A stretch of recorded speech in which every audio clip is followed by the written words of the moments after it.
Allahumma salli wa sallim wa barik alaih. Bismillahirrahmanirrahim. Assalamualaikum warahmatullahi wabarakatuh. Alhamdulillahi rabbil alamin. Wassalatu wassalamu ala ashrafil anbiya'i wal mursalin, sayyidina wa habibina wa syafi'ina wa qurrati a'yunina wa maulana Muhammad. Allahumma salli wa sallim wa barik alaih. Hadirin jamaah yang dirahmati Allah, malam ini kajian ilmu Al-Quran dan tafsir kita akan membahas tentang salah satu cabang dari cabangnya ilmu Al-Quran, yaitu ilmu dhabt namanya. Ini jarang-jarang kita dengar, karena memang kalau kita lihat Al-Quran itu ibaratnya sebuah pohon. Dia terdiri dari banyak cabang, dan masing-masing cabangnya ada lagi ranting-rantingnya, dan masing-masingnya lagi nanti akan tumbuh lagi banyak anak-anaknya. Jadi ada dahan, ada ranting, ada anaknya ranting, dan seterusnya. Sehingga boleh dibilang tidak semua orang bisa menguasai, atau setidaknya sekedar mengenal pun juga tidak semua orang bisa mengenal luasnya ilmu Al-Quran. Saking gedenya Pak, kita nyasar di dalamnya. Bahkan kadang-kadang saking besarnya kita merasa ini masih bagian dari ilmu Al-Quran juga.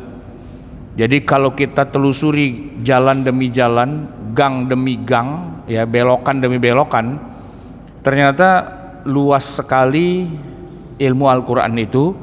Ya kita bisa nyasar-nyasar di dalamnya, bahkan kita juga bisa merasa asing dengan apa yang ada di dalam masih keluarga besar dari ilmu Al-Quran. Karena ibaratnya orang tua Pak, dia tuh sudah kayak kakeknya kakek kita. Jadi berapa level ke atas gitu ya. Itu antara satu anak ke anak yang lain, cucunya itu udah nggak saling kenal. Bahkan bisa jadi berantem musuhan Pak. Kenapa? Karena ya nggak kenal itu ya. Kurang lebih begitu penggambarannya. Dan ilmu Al-Quran memang luasnya tidak bertepi lah begitu. Nah, kita kajian ilmu Al-Quran ini akan mencoba menelusuri ya, walaupun secara singkat ya, katakanlah istilahnya room tour begitu. Ada bagian-bagian yang hidden game gitu, yang selama ini tidak pernah kita ketahui dari lika-liku Al-Quran itu sendiri. Malam ini kita akan bahas tentang ilmu dhabt. Jamaah sekalian, kalau bicara ilmu dhabt itu pangkal dasarnya itu adalah ilmu tentang mushaf. Pangkalnya lagi itu tentang rasm begitu. Jadi Al-Quran itu kan apa yang dibaca dan apa yang ditulis. Secara fisiknya itu tertulis, kita sebut dengan mushaf. Nah, kalau kita bicara tentang sejarah mushaf itu kan panjang. Nah, sampai kepada mushaf yang sekarang ini di tangan kita, itu ada banyak cerita, ada banyak proses, ada banyak kejadian. Nah, salah satunya adalah para ulama merumuskan ilmu cara menulis mushaf yang disebut dengan ilmu dhabt itu. Baik, kita akan awali jamaah sekalian bab 9 ilmu dhabt halaman 415. Kita awali dulu dengan pengertiannya. Apa itu yang dimaksud dengan ilmu dhabt ya? Secara etimologis, kata dhabt, dhad, ba, to, bermakna sampainya sesuatu pada tujuan dalam menjaga sesuatu. Selain itu, dhabt juga bisa diartikan sebagai ikatan yang membuat terikat dalam membaca. 415 halamannya Pak. Bukan apa-apa, kenapa kok harus diikat ya? Karena boleh jadi Pak, orang yang bukan Arab atau orang Arab yang tidak terpelajar dalam masalah baca tulis, boleh jadi dia membaca tulisan yang kemudian cara bacanya keliru. Ya kurang lebih begini Pak, kalau bahasa asing ya, kita ngomong misalnya bahasa Inggris, kan antara tulisan dengan bagaimana bunyinya kan beda. Apalagi nanti masuk bahasa Perancis, lebih kacau lagi. Jerman, lebih parah lagi, ya kan? Mungkin yang paling mudah dan paling konsisten antara tulisan dengan bunyi bacaan, salah satunya diantaranya adalah yang bahasa Indonesia itu. Walaupun tetap bahasa Indonesia kadang-kadang juga cara bacanya bisa jadi beda dan bacanya artinya juga beda. Serang dengan serang gitu kan beda Pak, ya kan? Nah oleh karena itu, karena teks Arab ini bisa dibaca aneh-aneh dengan tulisan yang sama, maka para ulama kemudian mencoba membuat rumus kaidah biar orang yang di luar Arab kalau baca itu jangan sampai keliru membacanya.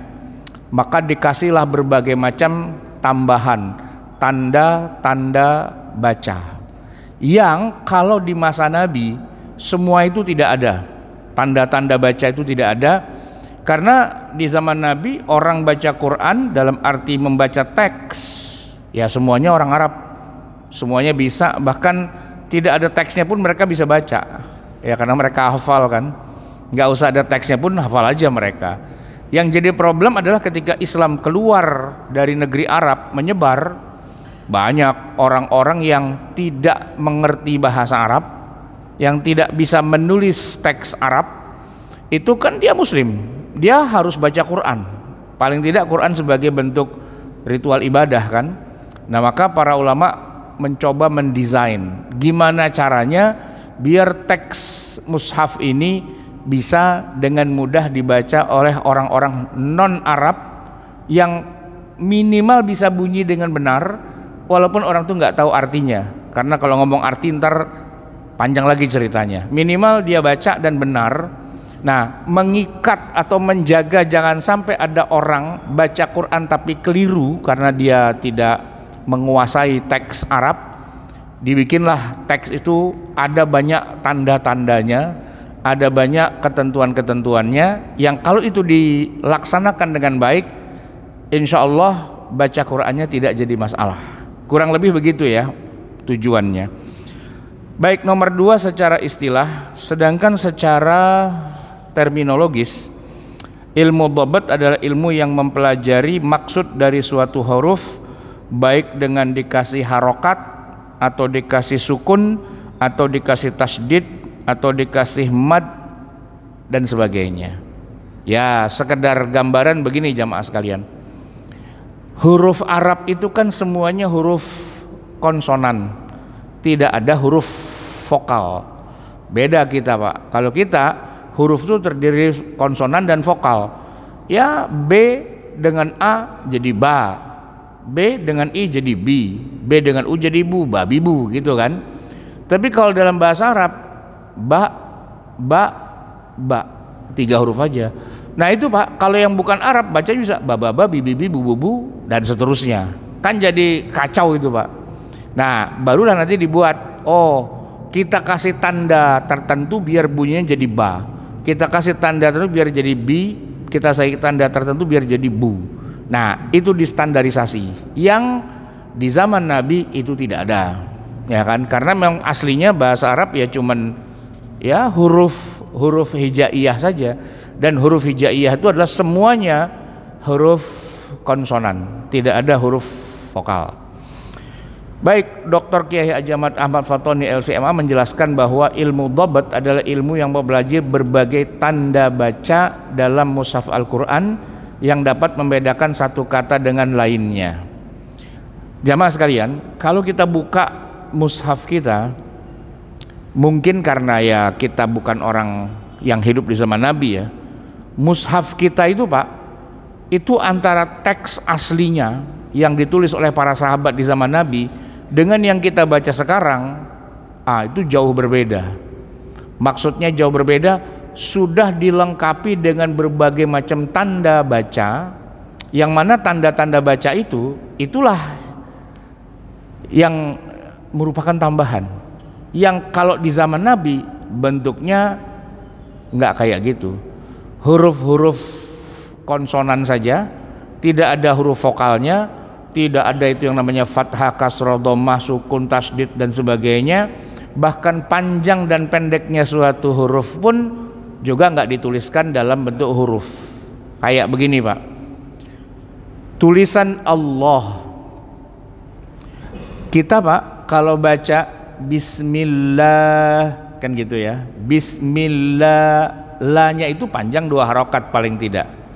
Tapi kalau kita lihat teksnya, kata Allah itu alif, lam, langsung ha. Lam yang kedua itu tidak ada alifnya, harusnya bacanya Allah gitu aja. Jadi kalau kita baca Bismillahirrahmanirrahim gitu, harusnya Bismillahirrahmanirrahim. Tapi kenapa kita baca Bismillah agak panjang, padahal tidak ada alifnya? Nah, gini jamaah sekalian, begitulah bunyinya, tapi waktu nulisnya memang tidak pakai alif. Cuma orang Arab sudah tahu kalau tulisannya kayak gitu, lamnya harus dibaca panjang. Nah, orang kita nggak ngerti kok dibaca panjang, dari mana ceritanya? Ya memang aslinya bacanya panjang. Lalu kok tulisannya nggak sesuai? Ya karena tulisan di zaman Nabi memang begitu. Terus bagaimana caranya kita bisa bedakan panjang apa enggak? Nah, dikasihlah tanda alif kecil, ya kan? Yang berdiri itu alif sebenarnya. Sebenarnya harusnya ditulis alif, lam, alif. Harusnya. Tapi karena dari zaman Nabi para sahabat tidak begitu menulisnya, alif, lam, ha. Lalu alifnya kalau kita taruh jadi salah, menyalahi apa yang ditulis oleh para sahabat. Nah, kalau begitu alifnya kita bikin kecil saja, kita taruh di atasnya huruf lam.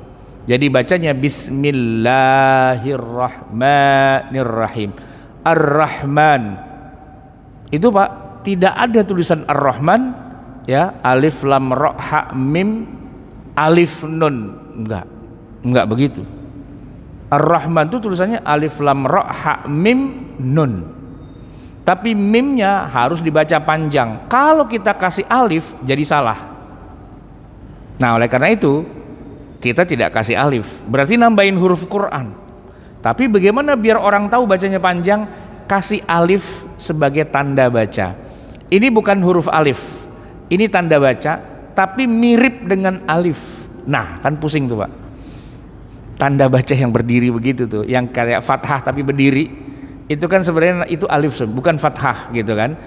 Tapi dia bukan alif, karena kalau alif ya ditulis harusnya Ar-Rahman ha mim alif nun, harusnya begitu. Tapi karena alifnya ini memang tidak boleh ditulis, akhirnya kasih tanda baca. Cuman tandanya adalah ngambil atau meniru dari alif, biar dia nggak ketahuan sebagai itu adalah huruf, ditulisnya kecil aja. Nah, ditulisnya kecil itulah yang dimaksud dengan tanda baca. Nah, begitu. Oleh karena itu jadi orang bacanya Bismillahirrahmanirrahim, ya kan? Mau di mushaf yang manapun tulisan Ar-Rahman itu mimnya tidak ada alifnya, karena memang tidak ada alifnya. Cuman bacanya harus panjang, dan agar tahu panjang apa tidak dikasihlah tanda baca, kurang lebih begitu. Jamaah sekalian, Abu Amr Ad-Dani menggunakan istilah lain yang sebenarnya sama pengertiannya, yaitu syakal. Nah, tanda baca kalau kata Abu Amr Ad-Dani istilahnya adalah syakal. Syakal wa syaklu asluhu ad-dhabtu wat taqyid. Syakal itu aslinya adalah menandai dan mengikat. Jadi kita sering menyebut istilah harokah, ya kan? Atau kita juga sering menyebut dengan istilah syakal. Syakal itu bentuk Pak.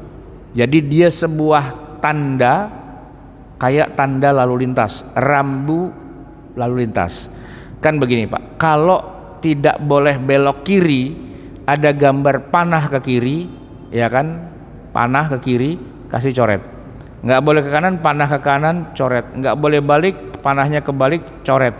Itu kan tanda, itu kan rambu. Sekarang saya tanya Pak, itu gambar panah, itu kan bentuknya kayak panah, tapi dia bukan panah. Kalau panah mah gede gitu kan. Nah cuman kayak gitu, itu bentuknya ngambil gambar panah agar orang tahu, oh maksudnya kalau ke sono nggak boleh, kalau ke sini nggak boleh. Atau begini Pak, nggak boleh berhenti, S dikasih coret. S itu apa? Itu syakal, bentuk. Mungkin ngambil dari singkatan stop tapi dicoret. Nggak boleh berhenti berarti. P dicoret, oh nggak boleh parkir gitu kan. Nah huruf S, huruf P itulah syakal. Itu bukan tulisan, bukan. Kalau tulisannya stop, nah gitu. Kalau tulisannya parkir, tidak boleh parkir di sini. Nah itu tulisan. Tapi kalau huruf P dicoret, ya itu lambang, itu syakal gitu. Nah maka kepolisian atau DLL AJR ya kan membuatlah beribu-ribu lambang rambu lalu lintas. Apa maksudnya? Gini Pak, kalau misalnya dari kejauhan orang mengendarai mobil motor gitu ya, yang ditulis itu adalah kalimat panjang ya, alangkah baiknya Anda tidak berhenti di sini demi keselamatan Anda.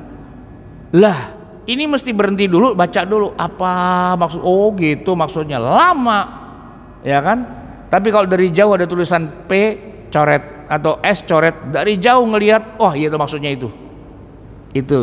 Kenapa bukan dikasih kalimat, bukan kata-kata, tapi cuma lambang-lambang saja, biar orang sambil baca ngelirik dikit, oh nggak boleh berhenti nih. Nah gitu, ada tandanya, tanda tidak boleh wakaf, tanda harus jalan terus, tanda harus gini semua. Nah, itu dikasih lambang-lambang. Ada nggak itu di masa Nabi? Nggak ada. Ada nggak di masa sahabat? Nggak ada. Adanya ratusan tahun setelah itu. Buat apa?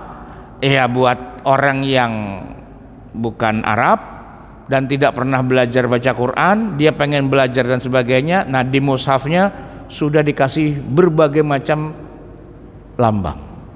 Ya termasuk salah satunya menomori ayat Pak. Ada ayat Bismillahirrahmanirrahim kasih angka 1 dilingkerin. Oh itu maksudnya ayat 1. Alhamdulillahirabbil alamin ayat 2. Ar-Rahmanirrahim ayat 3. Itu di zaman Nabi nggak ada nomor ayatnya. Tapi ya dikasih biar orang tahu, oh ini ayat sekian, ayat sekian. Termasuk nomor halaman, termasuk juz, termasuk ini apa namanya ujung ayat apa di setiap halaman dan seterusnya. Kurang lebih seperti itu.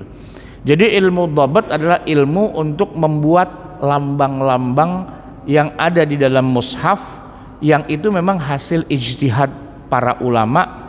Dan tentunya namanya lambang Pak, boleh jadi yang bikin lambang itu tidak sepakat. Nah boleh jadi tidak sepakat karena ya aliran bacaan Qur'annya mungkin bisa beda ya. Oleh karena itu nanti satu mushaf dengan mushaf yang lain bisa jadi ilmu dhabatnya berbeda, tanda-tanda bacanya juga berbeda. Baik, jamaah sekalian, masuk kepada bagian B, keunikan aksara Arab. Yang pertama, Al-Quran tertulis dalam aksara Arab.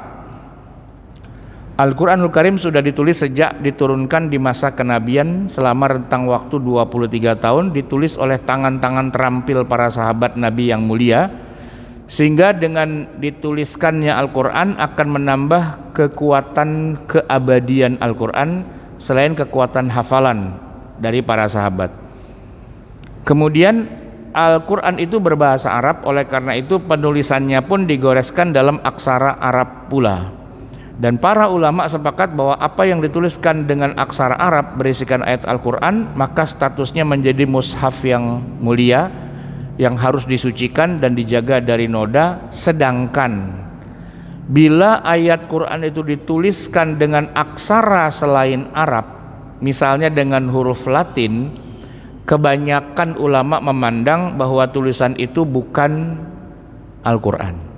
Jadi kita tulis pakai bahasa Latin Pak, pakai Bismillah, Bismillahirrahmanirrahim. Bunyinya Bismillahirrahmanirrahim, tapi hurufnya bukan huruf Arab, maka itu bukan Quran, itu bukan mushaf. Jadi kan ada, kalau ada orang yasinan, ada buku Yasin itu Pak, ya kan? Ada 3 itu Yasin, di atasnya yang teks Arabnya, di bawah yang tertulis dalam huruf Latinnya, baru di bawahnya lagi adalah terjemahannya. Yang terjemahan udah bukan Quran, yang huruf Latin juga bukan Quran, yang Quran yang huruf Arabnya aja, gitu. Kemudian yang kedua, keunikan aksara Arab. Aksara Arab bagi banyak bangsa di luar Arab sangat unik. Berbeda dengan umumnya aksara Latin yang penulisannya dari kiri ke kanan, aksara Arab itu tulisannya dari kanan ke kiri. Bahasa Ibrani juga begitu Pak, bahasanya orang Yahudi itu dari kanan ke kiri, karena memang satu rumpun. Selain itu, meski orang Arab sudah punya 29 huruf hijaiyah, namun di masa kenabian huruf-huruf itu unik karena tidak punya titik untuk membedakan satu dengan yang lainnya. Kemudian juga tidak punya huruf vokal. Jadi antara ba, ta, sa tidak ada titiknya, kita bingung. Dengan ya juga nggak ada titiknya. Antara ain dengan ghain nggak ada titiknya. Fa dengan kof nggak ada titiknya. Bedainnya gimana? Fa, kof, ain, ghain itu kalau di tengah-tengah jadi kacau. Jadi yang di masa Nabi itu hanya orang Arab yang ngerti bahasa Arab dengan baik dan ngerti cara penulisan, itu saja yang bisa membaca Quran dari mushaf. Selebihnya para sahabat yang tidak mengerti baca tulis, dia baca Quran tapi pakai hafalan saja, tidak baca. Kenapa? Karena untuk baca jadi repot. Karena apa? Ya karena tadi masih terlalu sederhana huruf-hurufnya, sehingga tidak ada tanda bacanya, tidak ada titik komanya, tidak ada potongan-potongan ayat, tanda wakof apa, dan nggak ada, cuman bentuk-bentuk kayak gitu aja. Nah ini Pak, ada gambarnya nih kayak gini. Ini saya sendiri aja nggak bisa baca nih Pak. Ini apa ya bacanya? Al-Qaulu Maha Allah Bima Ya'maluna Muhito. Nah susah kan kita bacanya. Saya aja nggak bisa baca nih Pak. Seperti inilah dulu para sahabat menulisnya. Huruf-hurufnya hijaiyah Pak, 29 huruf, alif, ba, ta, sa, jim, ha, kho. Cuman perkembangan teknik khat penulisan, tulisan ini namanya tulisan dengan aliran Kufi, karena dari Kufah aslinya. Di masa Nabi, orang Arab kalau dibilang dia bisa nulis, ya fontnya pakai font Kufi. Yang mana font Kufi di masa itu dengan font Kufi di masa sekarang kelihatannya mirip, tapi beda. Ya bedanya apa? Ya tidak ada titiknya. Ya, bahkan huruf alifnya pun bukan cuman berdiri begini, ya, huruf alifnya kayak huruf L dalam aksara Latin. Jadi berdiri lalu ada buntutnya ke kanan. Itu alif. Kita taunya alif itu cuma lempeng aja Pak, nggak pakai belok. Dia alifnya belok, tapi sama-sama namanya alif. Jadi tulisan alif itu mengalami perubahan sesuai dengan perkembangan zaman.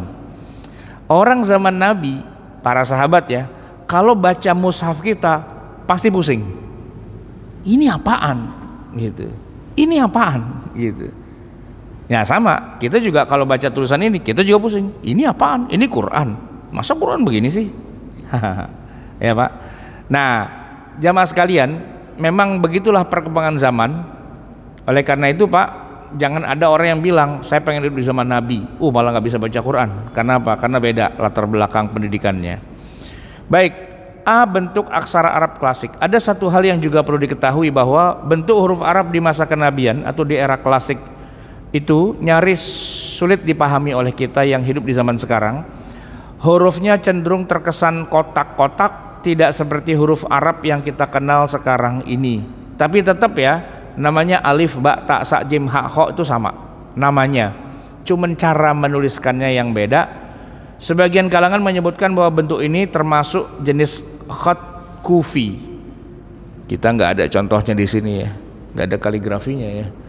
Nah, kaligrafi yang formatnya kufi itu kira-kira seperti itu.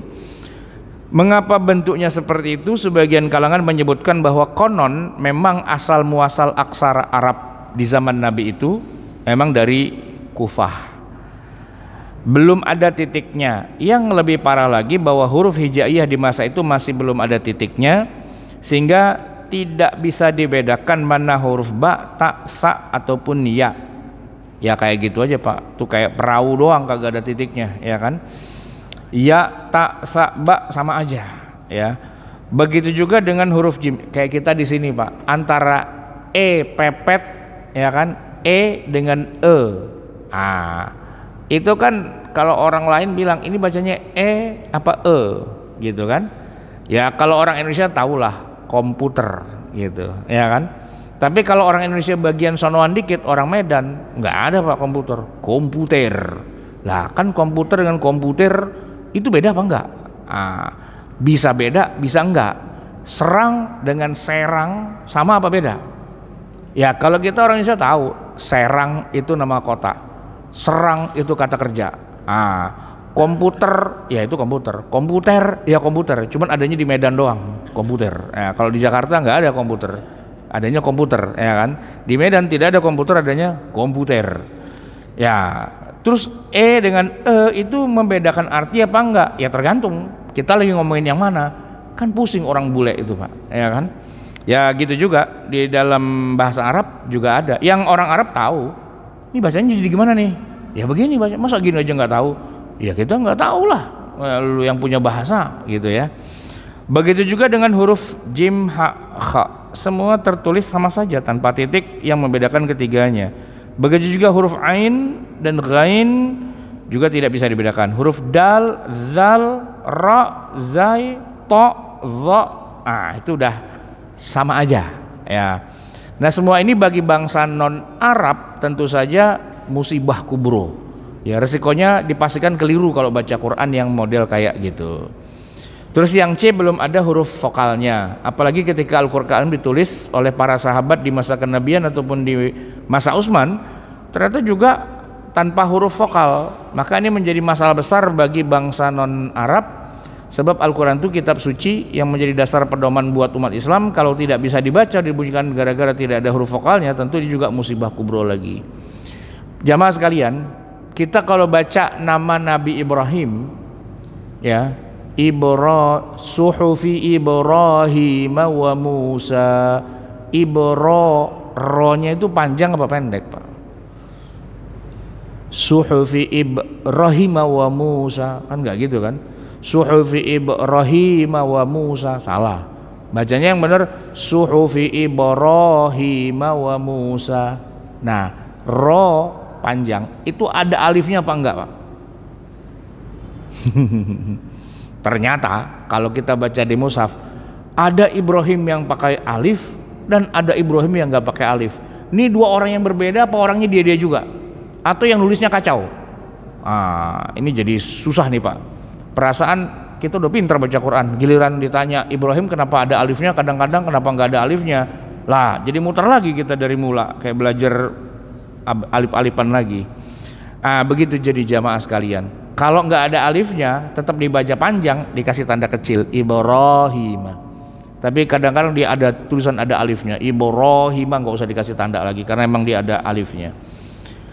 Jamaah sekalian, kita pindah ke bagian C-nya, sejarah pemakaian tanda baca. Kesulitan yang dialami oleh bangsa non-Arab dalam membaca teks ayat Al-Quran pada awalnya tidak ada solusinya, kecuali dengan mengharuskan mereka belajar membaca Al-Quran dengan keberadaan guru qiraat. Kayak gini Pak, kita nih umat Islam di Indonesia rata-rata kan bacaannya dari riwayat Hafs dari Asim, tidak ada imalah kecuali satu, Bismillahi majreha wa mursaha. Saya waktu masih kecil jamaah sekalian belajar ngaji sama guru saya, masih ada orang yang sekarang Kiai Haji Dimyati Ishak, itu ngasih tahu bacanya jangan majroha, bacanya majreha gitu ya kan, majreha. Saya tanya kenapa dibaca majreha, Kan tulisannya majroha. Emang udah begitu dari sononya. Nah, jawabannya cuma gitu doang kan. Ya tapi kenapa kenapa enggak O seperti biasa? Ya udah dari sononya. Ya udah, karena saya muridnya dia gurunya, ya dia ngajarin begitu kan. Selalu kalau saya baca majreha. Dan kalau ada orang lain, adik kelas saya atau murid yang lain yang kurang pinter, dia baca bismillahi majroha, wah kita salahin. Bukan majroha, majreha, gitu kan.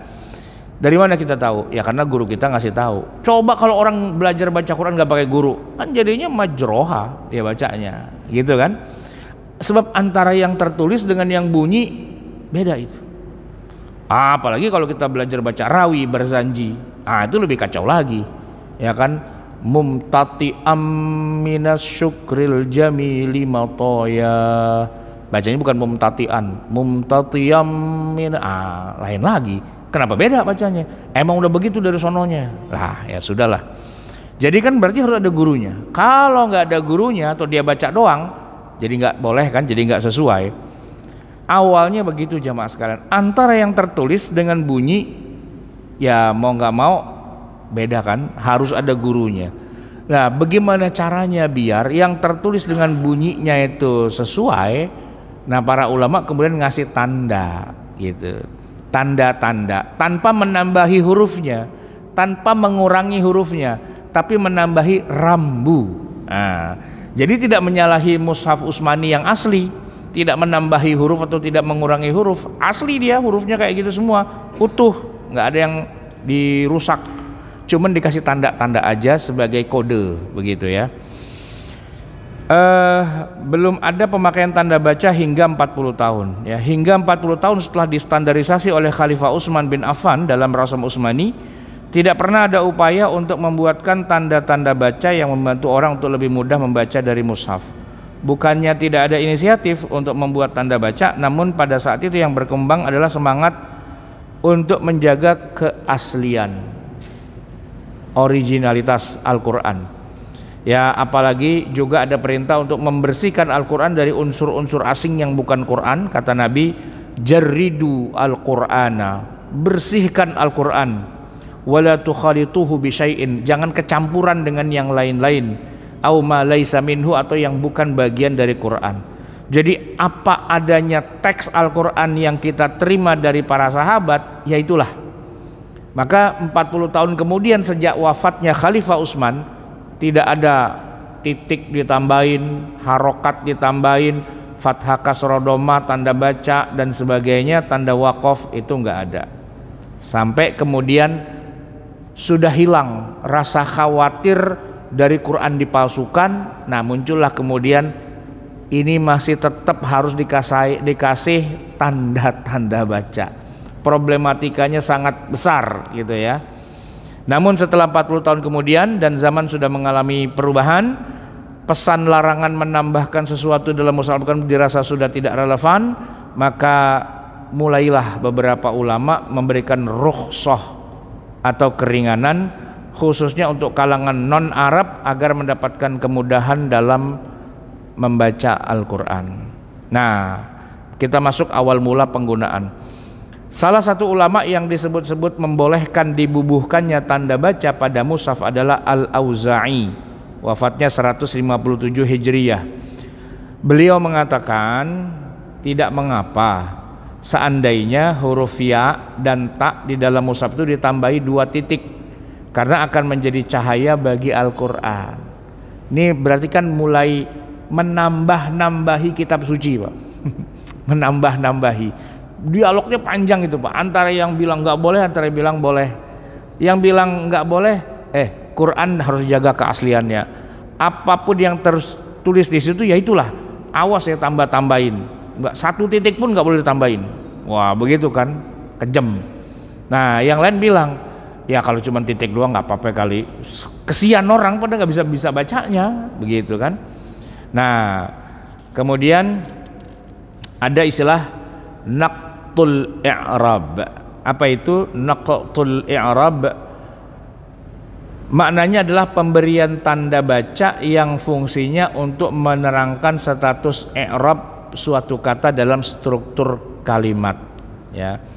Sebagaimana kita tahu bahwa dalam tata gramatika bahasa Arab kita mengenal istilah i'rab, yaitu sebuah metode yang digunakan untuk menjelaskan jabatan suatu kata dalam kalimat. Dalam bahasa Indonesia kita mengenal ada subjek, predikat, objek.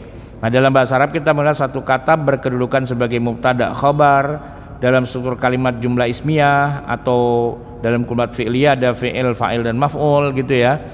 Nah, masing-masing kedudukan itu punya i'rab sendiri-sendiri. Misalnya al-baitu kabirun. Al-baitu itu mubtada ya, dia marfu', kabirun itu khabarnya marfu' juga. Perhatikan harokat pada huruf akhir dari al-baitu dan kabirun, keduanya berharokat dhammah, di mana dhammah itu merupakan tanda atau alamat bahwa i'rabnya dia adalah rafa atau marfu' gitu ya. Namun bila dua kata mubtada dan khobar ini kemasukan salah satu dari inna dan akhwatnya dan teman-temannya, diawali dengan inna, anna, ka'anna, lakinna, la'alla, laita, maka i'rab al-baitu berubah menjadi al-baita, dari rafa menjadi nasab, sehingga bacanya bukan al-baitu kabirun, bukan kanal baitu kabirun, tapi kanal baita kabirun, al-baita ya, atau innal baita gitu, bukan lagi innal baitu, innal baita. Ada inna, al bait yang tadinya rafa menjadi a, yang tadinya u, al baitu menjadi al baita. Nah, tu, ta, ti, nah itu istilahnya tergantung i'rabnya dia apa rafa, apa nasab, apa jar dan sebagainya, istilahnya begitu. Nah, karena orang bukan Arab nggak ngerti nahwu, jadi dia nggak bisa baca yang benar, Pak. Ini yang jadi rafa yang mana, ini yang nasab yang mana, kayak ini apa namanya, yarfa'illahu alladhina amanu minkum walladhina utul ilma darajat. Yarfa'illahu alladhina amanu, itu kalau bacanya salah yarfa'illaha gitu kan. Yang menjadi subjeknya harusnya Allah, Allah meninggikan. Kalau tapi dibaca yarfa'illaha, Allah ditinggikan. Nah, kan jadi kebalik itu, Pak, antara Allahu dengan Allaha. Terus ada lagi apa namanya hadis Nabi ya, al ulama'u warasatul anbiya gitu ya. Dan banyak lagi ungkapan-ungkapan yang kalau kita salah bacanya maka maknanya jadi berubah. Oleh karena itu para ulama berpikir, kalau yang rofa kasih tanda, kalau yang nasab kasih tanda, kalau yang jar kasih tanda, kasih tanda, kasih tanda, kasih tanda, biar bacanya nggak salah, biar artinya nggak berubah begitu. Nah, pemrakarsa yang mula-mula dianggap memperkarsai penggunaan tanda baca dalam fungsi sebagai naktul i'rab adalah Abul Aswad Ad-Du'ali, wafatnya tahun 69 Hijriah. Menurut sebagian penelitian, hal itu dilakukan atas perintah dari Ziyad bin Abi Ziyad, gubernur Basrah di masa Khalifah Muawiyah bin Abi Sufyan. Nah, dengan menggunakan pendapat ini, kurang lebih peristiwa itu terjadi antara tahun 44 sampai 53 Hijriah. Sedangkan menurut riwayat yang lain, Ad-Du'ali melakukan hal itu atas perintah dari Khalifah Abdul Malik bin Marwan. Namun di masa itu Ad-Du'ali belum memakai tanda baca fathah, kasrah atau dhammah seperti yang kita kenal. Beliau saat itu menggunakan titik-titik berwarna merah, dan kata naqat itu sendiri secara harfiah artinya titik. Jadi Pak, bukan ba fathah ba, tapi ba dikasih titik di atasnya warna merah. Titiknya ba sendiri belum ada, kan ba tak sa belum ada titiknya. Kalau dikasih titik satu di atas huruf itu warna merah, bacanya ba. Kalau dikasih titik satu di bawahnya, bacanya bi. Kalau dikasih titik di depannya, bacanya bu. Babi bu itu titik, titik, titik, bukan harokat, bukan fathah kasrah dhammah di masa Abul Aswad Ad-Du'ali gitu ya. Selanjutnya nanti tradisi pembuatan titik ini berkembang dari Basrah pindah ke Madinah, lalu pindah ke Maghrib dan ke Andalusia. Oke, kemudian ada lagi naktul i'jam. Itu sederhananya maksudnya pemberian titik untuk membedakan huruf. Dari segi bahasa, kata i'jam ini berfungsi sebagai menguji atau menyeleksi. Nah, pada naktul i'jam inilah kemudian fungsinya membedakan mana huruf ba, ta, sa dan sebagainya. Tapi waktu itu bukan titik, malah kebalik. Jadi kalau sekarang tuh titik, dia malah dikasih garis, ketuker gitu Pak, antara titik dengan baris ya. Pemerakarsanya adalah ada dua orang, Nasr bin Asim al-Laythi dan Yahya bin Ya'mar ad-Adwani. Namun tanda baca yang digunakan oleh Nasr saat itu membedakan satu huruf dengan lainnya, bukan dengan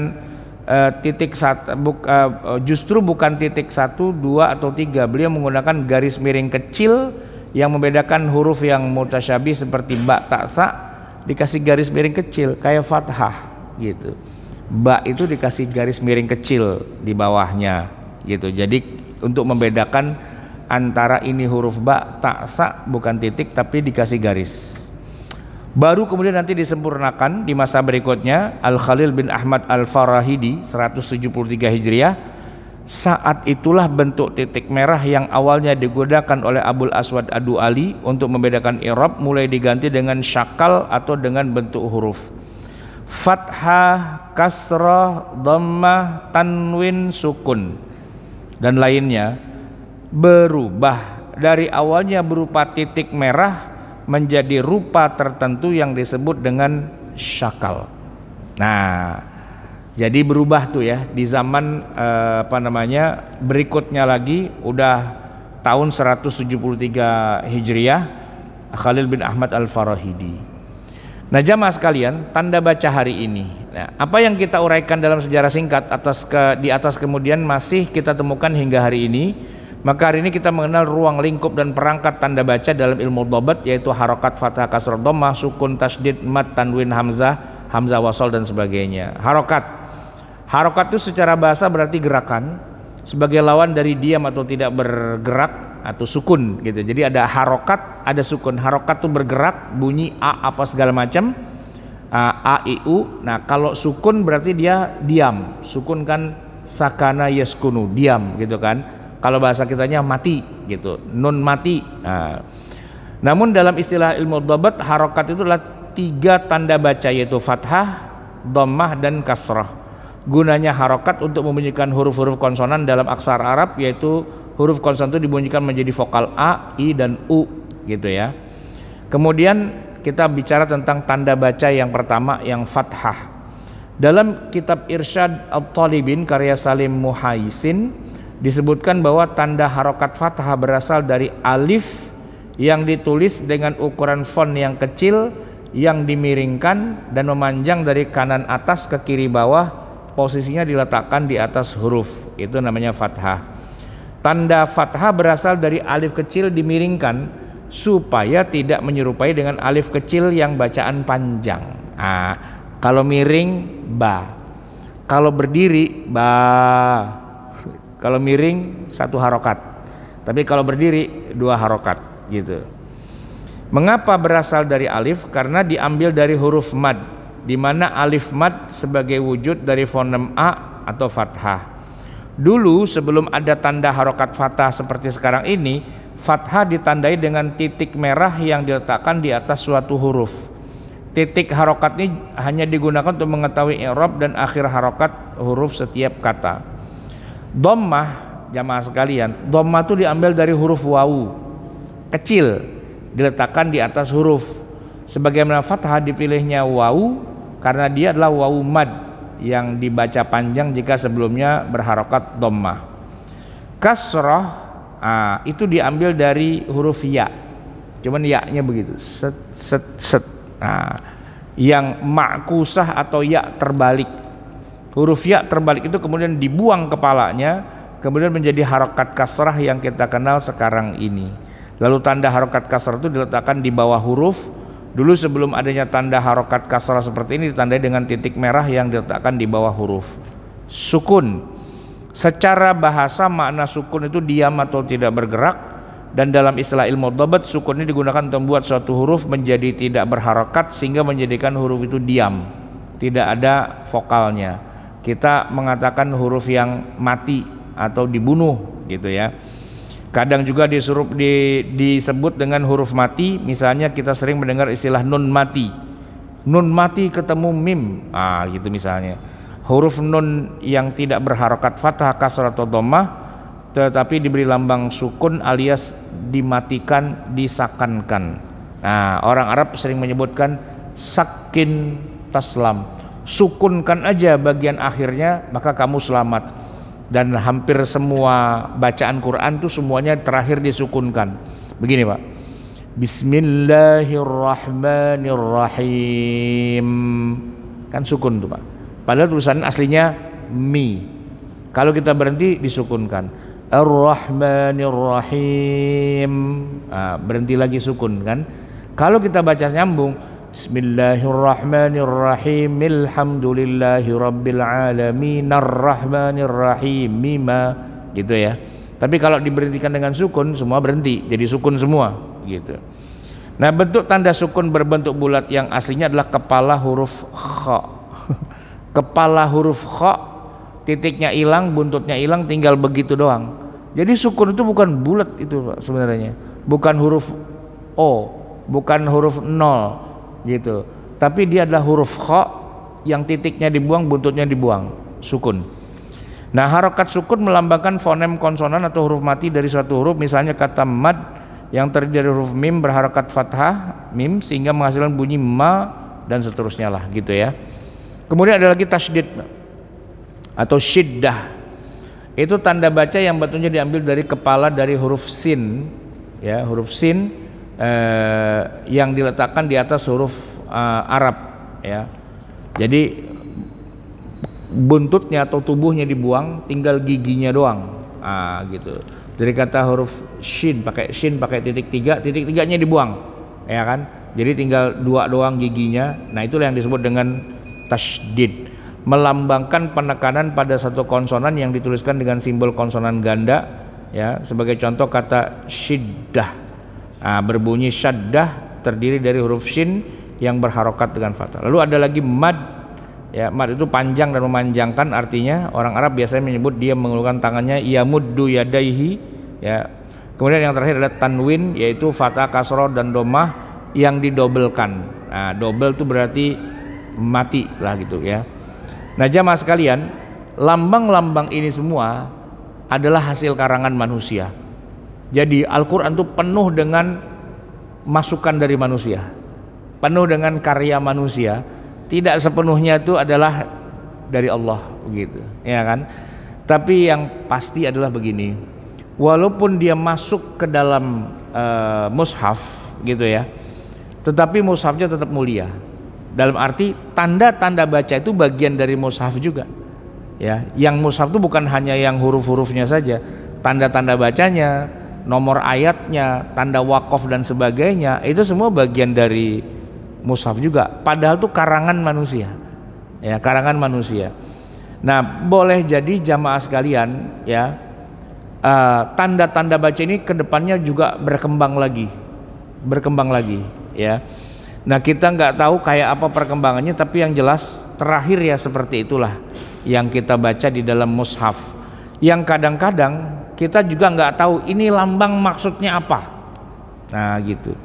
Jadi nanti kedepannya itu mungkin cara baca Quran yang sifatnya elektrik, ya, layar, ada mushafnya, lalu pas kita baca ada lambangnya Pak, kita touchscreen, ini maksudnya lambang apa ini? Keluar maksudnya apa. Karena kalau di mushaf kita Pak, lambang-lambang itu adanya di belakang aja, tanda-tanda ini maksudnya begini kan di belakang tuh rumusnya. Begitu kita baca, ini maksudnya apa, ada huruf di sini nih, ini maksudnya apa, kan nggak tahu ya. Nah, seandainya mushafnya adalah layar LCD, maka semua lambang itu bisa dipencet, gitu. Lalu keluarlah penjelasannya, lalu keluarlah contohnya, gitu. Atau kalau perlu nanti ditambah lagi, lalu keluarlah variannya. Kalau pakai versi mushaf ini, lambang ini nggak begini, bentuknya berubah. Nah, kalau pakai mushaf itu lambangnya berubah lagi, sehingga nanti kedepannya perlu ada mushaf elektrik yang kemudian lambang-lambang ini bisa bercerita kepada kita. Kalau sekarang nggak bisa Pak, masa lambang-lambang itu kasih footnote di bawah, kan jadi panjang itu ceritanya. Nah, oleh karena itu tanda baca ini kadang-kadang kita yang belajar baca Quran pun nggak diajarin juga itu maksudnya apa. Paling yang dikasih tahu cuman prinsip-prinsip dasarnya. Sedangkan itu maksudnya apa? Kadang-kadang kita sering lihat tapi kita nggak tahu maknanya. Persis seperti kita sebagai pengguna jalan raya, naik mobil, naik motor, sering juga Pak ketemu lambang yang kita nggak tahu artinya. Cuman kita lihat aja gitu, apaan sih itu artinya gitu kan. Yang umum P coret, S coret, ya. Tapi banyak juga lambang-lambang yang kita nggak tahu. Makanya kalau kita dicek Pak, ujian SIM teori Pak, belum tentu benar Pak. Ya kenapa? Karena begitu banyak lambang yang kita nggak tahu artinya. Nah, oleh karena itu kedepannya harusnya ada juga belajar baca Quran sekaligus ngajarin lambang ini maksudnya apa, ya. Yang kemudian jadi tahu, oh bacanya harus begini, bacanya harus begitu. Jamaah sekalian, itulah yang bisa saya sampaikan, semoga bermanfaat. Hadanallahu wa iyyakum ajma'in wa la minkum. Assalamualaikum warahmatullahi wabarakatuh.